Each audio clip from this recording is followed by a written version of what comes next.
Yeah. Para sa mga nangangarap, unang motor, unang biyahe.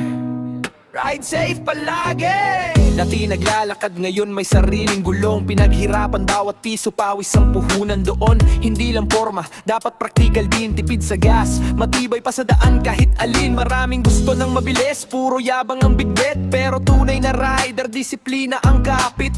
Helmet sa ulo, ilaw dapat maliwanag. Kahit anong motor mo, basta maingat, panalo ka agad. Motor sa kalsada, pangarap ay kasama. Hindi lang basta motor, responsibilidad dala. Kung bibili ka kapatid, isipin mong mabuti. Hindi porma ang sukatan, kundi paano mo gamit. Euromotor, andar hanggang dulo. Kasama, pamilya sa bawat takbo.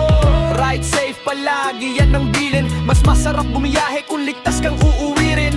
Maraming kabataan gusto agad racing, pero maintenance muna bago puro angas tingin. Change oil sa oras, alaga sa makina. Pag iningatan mo motor mo, aalagaan ka rin niya. Huwag utang ng sobra para lang makasabay. Mas okay simpleng motor basta sariling tagumpay. Ang tunay na rider, hindi puro pabilisan. Respeto sa kalsada, ang tunay na batayan. Sa ulan, sa init, tuloy lang ang biyahe. Kasama ang pangarap kahit mahirap ang buhay. Bawat ikot ng gulong may kwento ng sakripisyo. Kaya ingatan ng buhay, wag ba erali ng bisyo.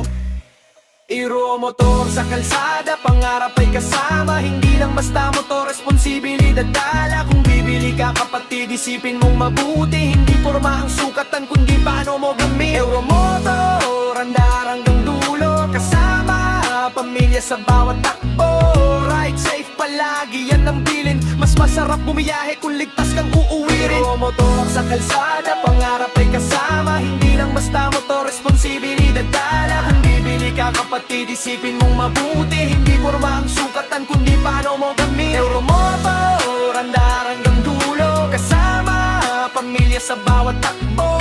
Ride safe palagi, yan ang bilin. Mas masarap bumiyahe kung ligtas kang uuwi rin.